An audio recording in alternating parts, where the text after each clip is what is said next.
étape principale de la prière. Nous avons vu la louange, nous avons vu l'adoration, nous avons vu la repentance, le pardon, et aujourd'hui nous allons voir la demande. La demande. Est-ce que quelqu'un peut nous lire Matthieu chapitre 7, verset 7? Matthieu chapitre 7, verset 7. Matthieu chapitre 7, verset 7.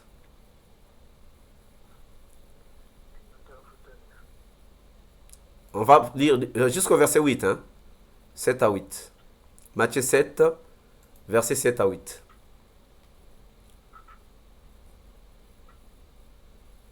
Matthieu chapitre 7, verset 7 à 8. Demandez et on vous donnera. Cherchez et on vous trouvera. Frappez et on vous ouvrira. Car quiconque demande reçoit, celui qui cherche trouve, et l'on ouvre à celui qui frappe. Amen. Amen, amen. Alors, bien-aimés, voyons cette parole. Demandez et on vous donnera.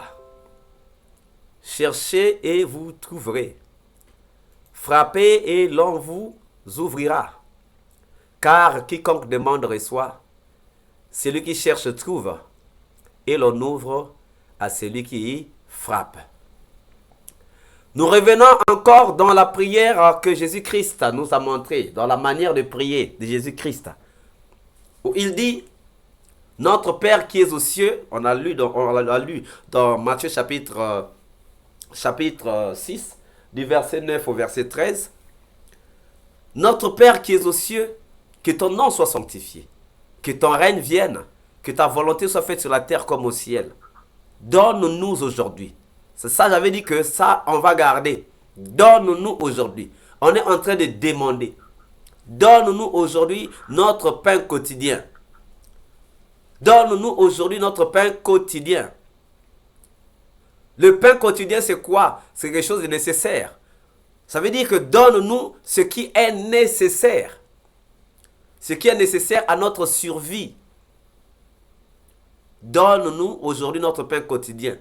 Pardonne-nous nos offenses. Nous avons parlé du pardon. Ne nous induis pas en tentation. Ça aussi, c'est une demande qu'on fait. C'est une requête. Donc, nous sommes dans la requête. Nous sommes dans la requête. Dans la demande à Dieu. Déjà, dans la prière, on nous a mentionné, dans la manière de prier, on nous a mentionné que nous avons aussi le droit, non seulement de louer, non seulement d'adorer, non seulement de demander le règne de Dieu, non seulement de demander pardon, mais aussi de demander ce que nous voulons. Ce que nous voulons. Et il ajoute, donc, quand il dit, demandez et on vous donnera, ça veut dire que tu as besoin de quelque chose. Tu demandes. Mais à qui tu vas demander? À qui tu vas demander? C'est Dieu qui donne tout. C'est Dieu qui peut mettre quelqu'un sur ton chemin pour te donner ce dont tu as besoin. Voilà pourquoi, bien aimé, ne regardez pas les gens avec un esprit de dédain, non. Parce que quelqu'un que tu détestes aujourd'hui peut être le canal par lequel Dieu va te bénir. Il peut être le canal par lequel Dieu va répondre à ta question. Il peut être le canal par lequel Dieu va approuver ta demande. Demandez et on vous donnera. On demande à Dieu. Mais comme aujourd'hui, ce n'est plus que la manne va encore tomber du ciel. Aujourd'hui, Dieu va utiliser des gens autour de nous pour régler les difficultés, les problèmes que nous avons. Tu peux être malade. Tu n'as pas d'argent. Tu dis à Dieu, Seigneur, je suis malade, j'ai une ordonnance, je n'ai pas l'argent. Quelquefois, tu entends un coup de fil, que non, je viens de te faire un western. Toi, tu regardes seulement cette personne. Mais non, c'est Dieu qui a exaucé ta prière. Mais Dieu est passé par lui. Parce qu'il n'allait pas faire tomber une enveloppe d'argent dans ta maison pour que tu achètes ton ordonnance. Et il passe par quelqu'un. Il passe par quelqu'un. Et voilà pourquoi Nous devons regarder les gens avec respect, avec considération. Parce qu'on ne sait jamais. Il n'y a que Dieu qui sait ce que celui que tu détestes peut faire pour toi. Tu peux voir quelqu'un aujourd'hui mal habillé. Tu te dis que non, celui-là, ben, il est mal habillé, il ne peut rien faire pour moi. Celui-là, oh non, il est trop pauvre, il ne peut rien faire pour moi. Tu ne sais pas la grâce qui est cachée au-dedans de lui. Tu ne sais pas. Il ajoute, cherchez et vous trouverez. Il y a des choses que nous cherchons, bien-aimés. Nous cherchons la guérison, nous cherchons la paix, nous cherchons le mariage, nous cherchons la prospérité, nous cherchons tellement trop de choses. Mais Dieu dit, cherchez et vous trouverez. Si tu es malade, cherche la guérison. Si tu ne la cherches pas, tu ne la trouveras pas. Quand tu as perdu une clé, tu fais quoi? Tu la cherches. Quand tu as perdu de l'argent dans la maison, tu avais 1000 francs dans la maison, tu avais 10 euros dans la maison, tu ne trouves plus ça, tu ne vois plus ça. Tu fais quoi? Tu vas chercher. Demandez. Si vous ne demandez pas, comment est-ce que Dieu va se rendre compte que vous avez vraiment besoin de cette chose-là? Vous avez ça dans votre cœur. Oh, j'ai besoin de ceci. Mais demande. Ne garde pas ça comme secret, mais demande. Demande à Dieu. Demande à Dieu.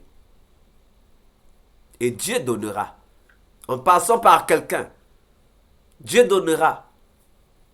En passant par n'importe quel moyen, Dieu donnera. Élie a demandé que le feu descende des cieux. Le ciel est descendu. Jésus-Christ nous a fait la démonstration.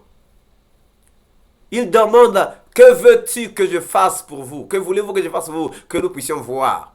Voyez. Ils ont demandé de voir parce qu'ils étaient aveugles. Les gens sont venus à Jésus, que non, Jésus, prie pour mon serviteur qui est malade. Les centeniers. Mon serviteur est malade. Prie pour lui. Il a demandé qu'on puisse prier pour lui. Jésus-Christ dit que mais on va aller là-bas. Il dit non, non, non, ça ne sert pas que tu viennes. Dis seulement une parole. Dis seulement une parole. Ta parole suffit. Et la parole de Dieu, personne ne peut l'annuler. Quand Dieu a dit une chose dans ta vie, personne ne peut l'annuler. Tu peux avoir des grands ennemis, mais ils ne feront rien devant la parole de Dieu. Parce que la parole de Dieu est oui et amen. Quand Dieu te donne une parole, personne ne peut l'annuler. Il continue en disant, frappez et l'on vous ouvrira. Il y a des portes qui sont fermées. Les gens cherchent le mariage.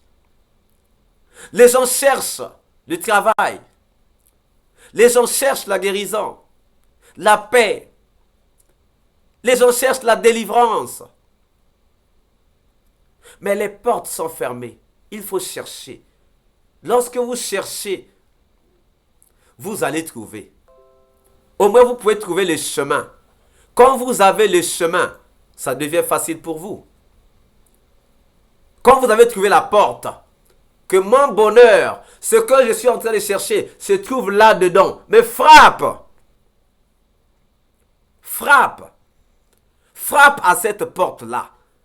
Tant que tu n'as pas frappé à la porte, comment est-ce que les gens qui sont dans la maison sauront qu'il y a quelqu'un qui est devant la porte? Tu veux rentrer dans le mariage. Le mariage est là-dedans. Mais il faut que tu frappes pour qu'on ouvre. Tu cherches la paix. La paix est là dans la maison. Mais il y a une porte qui est là, qui est fermée. Il faut que tu frappes pour que ceux qui sont à l'intérieur entendent. Tu cherches la délivrance de tes enfants. Bien-aimés, ça se trouve dans la maison. Mais la porte est fermée. Frappe. Et Dieu ouvrira. Et Dieu ajoute au verset 8. C'est là où ça devient très intéressant. Car quiconque demande reçoit. celui qui cherche trouve, et l'on ouvre à celui qui frappe. Car quiconque demande, reçoit. Quiconque signifie quoi? N'importe qui. N'importe qui. Que tu sois pasteur, que tu sois prophète, que tu sois évangéliste, que tu sois docteur, que tu sois un frère, une sœur, que tu sois pauvre, que tu sois riche, femme, homme, enfant, vieux, vieillard, adulte, quiconque, n'importe qui. C'est ce que Dieu dit. N'importe qui. Vous voyez même, il y a même des gens qui ne prient pas, qui ne connaissent pas Dieu. Mais ils connaissent le nom de Dieu, ils savent que Dieu existe. Ces gens-là, des fois, ils ne partent pas à l'église. Mais leurs demandes sont exaucées. Parce qu'on a dit quiconque. Quiconque. Quiconque demande, reçoit. Celui qui cherche, trouve. Et l'on ouvre à celui qui frappe. Dans le psaume 34, verset 4. Le psaume 34, verset 4. Le psalmiste dit ceci. J'ai cherché l'Éternel et il m'a répondu. Il m'a délivré de toutes mes frayeurs. J'ai cherché l'Éternel. Cherche Dieu, tu le trouveras. Cherche Dieu bien-aimé, tu le trouveras. Il te délivrera de toutes tes frayeurs. Et le psaume 37, verset 4 dit, fais de l'Éternel tes délices, et il te donnera ce que ton cœur désire. Fais de l'Éternel tes délices, et il te donnera ce que ton cœur désire. Bien-aimé, il y a des choses que nous désirons. Mais nous devons les demander à Dieu. Nous devons faire de l'Éternel nos délices. Ne demandons pas aux gens seulement. Demandons d'abord à Dieu. Et c'est Dieu qui va toucher les gens. Le président de la République peut te promettre quelque chose. Viens demain. Mais le lendemain, quand tu arrives, on dit que non, il vient de démissionner, il n'est plus président. Ou bien on vient de faire un coup d'état, il n'est plus président. Mais si tu demandes à Dieu, bien-aimé, Dieu va te donner. Dieu ne prend jamais de retraite. Dieu ne tombe jamais malade. S'il tombait malade, vous pouvez dire que non, moi, comme Dieu est hospitalisé, il est là à l'hôpital général ou au CHU, donc on va attendre qu'il sorte pour qu'il exauce nos prières. Ah non, comme Dieu a pris sa retraite, il ne peut pas répondre, non. Nous devons désirer des choses. Nous devons désirer, bien-aimés. Nous devons avoir des projets. Des projets de sortir de la précarité, des projets de sortir du célibat, des projets de sortir de la maladie, des projets de sortir, bien-aimés, de la stérilité, des projets de sortir, bien-aimés, de la frayeur. Là, il a dit, j'ai cherché l'Éternel et il m'a répondu. Il m'a délivré de toutes mes frayeurs. On peut être prisonnier de la stérilité, de la maladie, de la frayeur. Il y a tellement trop de choses. Mais, si tu ne demandes pas,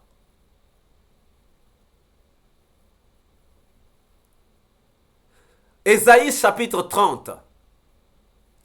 Ésaïe chapitre 30, verset 19 dit ceci. Ésaïe 30, verset 19. Oui, peuple de Sion, habitant de Jérusalem, tu ne pleureras plus. Il te fera grâce quand tu crieras. Dès qu'il aura entendu, il exaucera. Tu crieras. Et donc, dès qu'il aura entendu, il t'exaucera. Avant de t'exaucer, il faut qu'il t'entende. Mais avant de t'entendre, il faut que toi tu cries. Il faut que tu cries. Vous voyez cette chanson-là? Oh, oh, oh, je crie à toi, oh, je crie à toi, je crie à toi, Seigneur. Il faut que tu cries. Lorsque ton cri va arriver aux oreilles de Dieu, donc Dieu a entendu, il va maintenant faire quoi? Il va exaucer. Il va exaucer. Jérémie 29, verset 13. Jérémie 29, verset 13 dit, « Vous me chercherez et vous me trouverez si vous me cherchez de tout votre cœur. Vous me chercherez et vous me trouverez si vous me cherchez de tout votre cœur. » Il faut trouver Dieu. Il faut rentrer dans le lieu très saint. Il faut rentrer dans le lieu très saint. On ne s'arrête pas dans le lieu saint. Parce que nous sommes tous devenus des sacrificateurs. Il y avait le rideau qui était là, qui séparait le lieu saint du lieu très saint.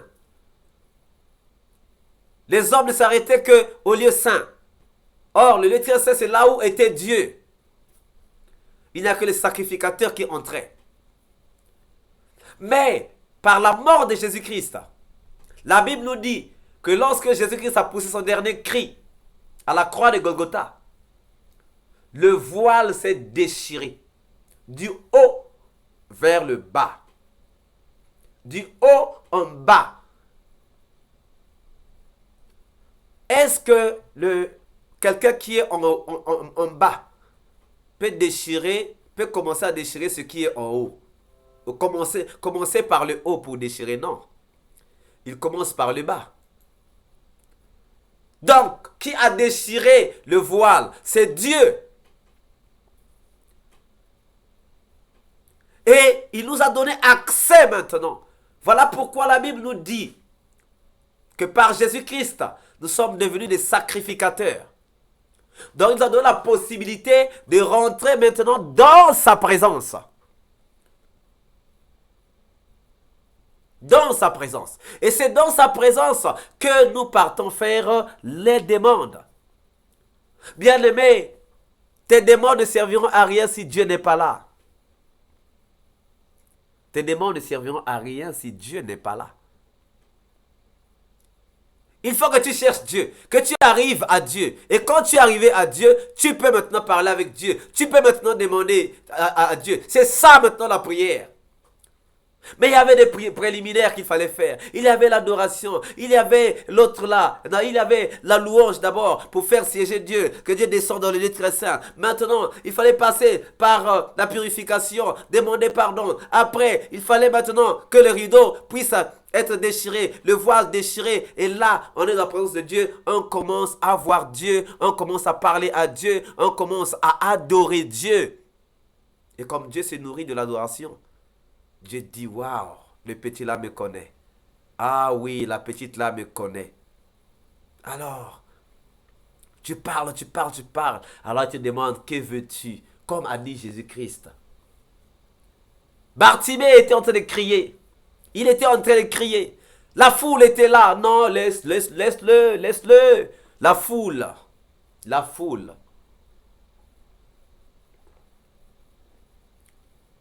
Chacun a une foule dans sa vie.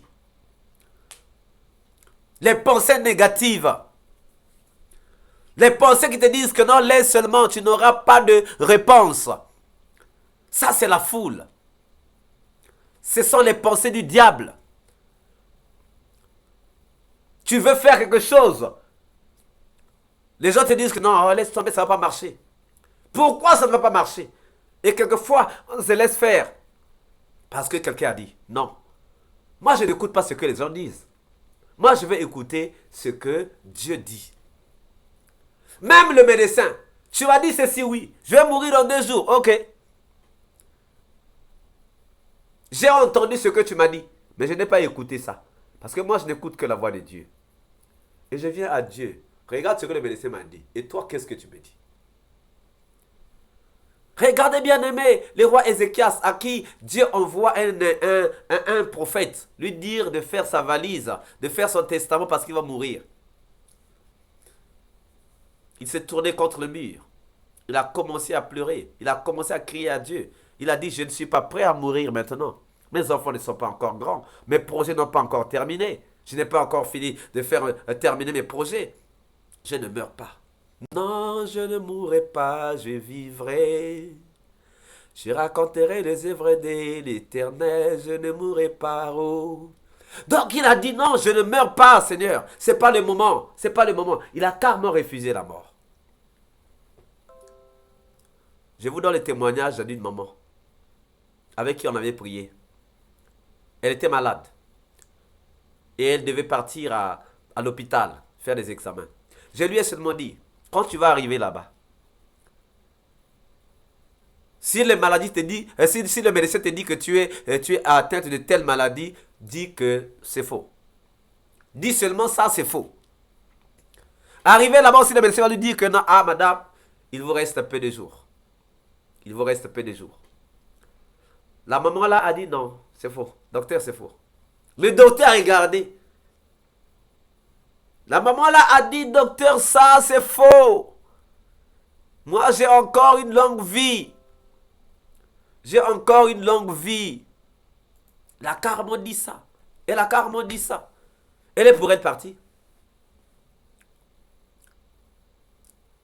Quelques 3 mois après, elle repart faire un examen. Elle n'était plus malade. Pourquoi? Parce qu'elle a refusé la maladie. Elle n'a pas accepté la parole du médecin.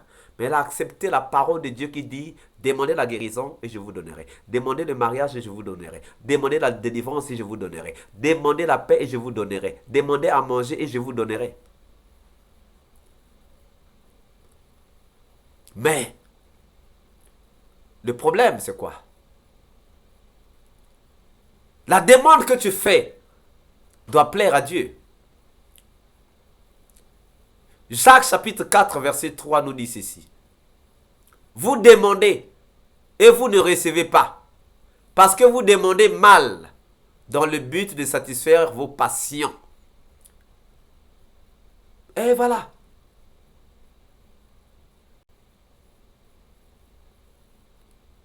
Il ajoute au verset 4. Adultère que vous êtes. Ne savez-vous pas que l'amour du monde est inimitié contre Dieu? Celui donc qui veut être ami de Dieu, ami du monde, se rend ennemi de Dieu. Quelquefois, nous faisons des choses parce que nous voulons seulement satisfaire nos besoins. Nous voulons satisfaire seulement nos passions. Parce que j'ai vu que non, un tel a beaucoup d'argent, moi aussi je dois avoir beaucoup d'argent. Un tel a acheté telle voiture, moi aussi je dois acheter une voiture qui est plus que la sienne. Non, ça ce sont seulement les passions. Tu as déjà beaucoup d'habits, mais tu continues à acheter des habits. Non, ça c'est des passions seulement. Tout ce que tu vois qui sort là, tu veux acheter. Non, ça c'est des passions. C'est des passions. Dieu regarde l'intérêt qu'il va avoir dans ce que tu lui demandes. Tu lui demandes à manger, Dieu va dire oui, c'est normal que je te donne à manger. Pour que tu vives. Tu donnes la prospérité, Dieu va dire la prospérité, mais qu'est-ce que tu vas en faire? Voilà pourquoi j'ai dit, prier c'est parler avec Dieu. Tu demandes, Seigneur, je veux être riche. Oui, tu veux être riche, oui, c'est bien. Parce que la Bible dit, je souhaite que tu prospères à tous égards, comme prospère ton état d'âme, l'état de ton âme. Si l'état de ton âme n'a pas prospéré, tu ne prospéreras pas. Parce que cette prospérité, tu ne sauras pas la gérer. Voilà pourquoi il faut d'abord faire prospérer. Donc Paul dit bien, je souhaite que tu prospères à tous égards, que tu prospères dans tout, dans ton mariage que tu prospères, dans tes affaires que tu prospères, dans ta santé que tu prospères. Mais comme prospère l'état de ton âme. Donc il avait déjà vu que l'état de l'âme de celui à qui il était en train de parler était déjà en train de prospérer. Il dit, ok, il peut maintenant prospérer à tous égards.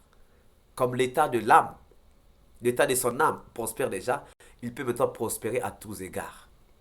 Mais l'état de l'âme prospère comment? Ça prospère par la parole de Dieu. L'état de l'âme prospère par la parole de Dieu. Tout ce que Dieu a écrit est vrai. Et la Bible dit que Dieu veille sur sa parole pour l'exécuter. C'est ça le problème, bien-aimé. Voilà pourquoi, demain, nous allons faire maintenant les étapes. Nous savons déjà que si nous demandons des choses seulement par passion, nous n'allons pas recevoir de Dieu. Oh Dieu, moi je vais avoir des milliards. Mais les milliards là, qu'est-ce que tu vas en faire? Mais si Dieu sait que tu vas avoir des milliards pour construire des orphelinats, tu vas avoir des milliards pour soutenir, soit, par exemple, l'œuvre de Dieu, Dieu ne manquera pas de te donner. Parce qu'il trouve aussi sa part là-dedans. Mais si tu vas chercher la prospérité pour que tu puisses avoir marié, c'est pas cette femme, ou encore pour qu'on puisse te voir, qu'on puisse voir que c'est toi, non, Dieu ne donnera pas. Ça, c'est de l'orgueil seulement. Dieu ne donne pas par orgueil. Et le psalmiste dit dans le psaume 66, verset 18, pour terminer, « Si j'avais conçu l'iniquité dans mon cœur, le Seigneur ne m'aurait pas exaucé. » Si j'avais conçu l'iniquité dans mon cœur, le Seigneur ne m'aurait pas exaucé. Donc le Seigneur n'exauce pas les pécheurs. Et la Bible dit que la prière d'un pécheur est une abomination aux yeux de Dieu. Voilà pourquoi avant de demander, nous passons toujours par le pardon. Parce que le pardon nous permet d'être purs et de nous présenter devant la pureté de Dieu. Demain, bien-aimés, nous allons clôturer par le cheminement. Comment commencer la prière? Comment terminer la prière? Et vendredi, nous allons commencer à faire l'expérimentation de ce que nous avons appris. Que Dieu nous bénisse. Éternel Dieu de gloire, éternel Dieu de paix, je te rends grâce et je te bénis pour ton amour et pour tes bontés, pour ta miséricorde et pour ta puissance et pour cet enseignement, Seigneur, qui illumine les yeux de nos cœurs. Merci pour tout ce que tu es et merci pour tout ce que tu fais. Merci pour ce peuple, Seigneur, que tu as appelé à toi, ce peuple, Seigneur, à qui tu as voulu partager, Seigneur, ce que tu nous as partagé aujourd'hui. Merci pour ton amour, pour tes bontés, pour ta miséricorde et pour ta puissance. Merci parce que tu es Dieu pour les siècles des siècles. Père de gloire, nous avons été des canaux par lesquels tu es rentré dans des maisons, dans des familles. Seigneur Dieu de gloire, que ces familles, ces maisons soient bénies au nom puissant de Jésus-Christ. Manifeste-toi, Seigneur, en accordant à tout un chacun un sommeil réparateur, révélateur et reposant et une nuit paisible en compagnie de tes anges. Parce que nous savons que l'ange de l'Éternel campe autour de ceux qui les craignent. Merci de nous donner ta crainte. Merci, Seigneur, de nous donner la possibilité de revenir encore, Seigneur, sur ton enseignement, que nous puissions mieux l'assimiler et que demain, Seigneur, tu nous montres comment commencer la prière, comment vraiment prier de façon que nous puissions avoir des prières exaucées. Sois béni au nom de Jésus, notre Sauveur et Seigneur. Nous t'avons ainsi prié et nous disons Amen.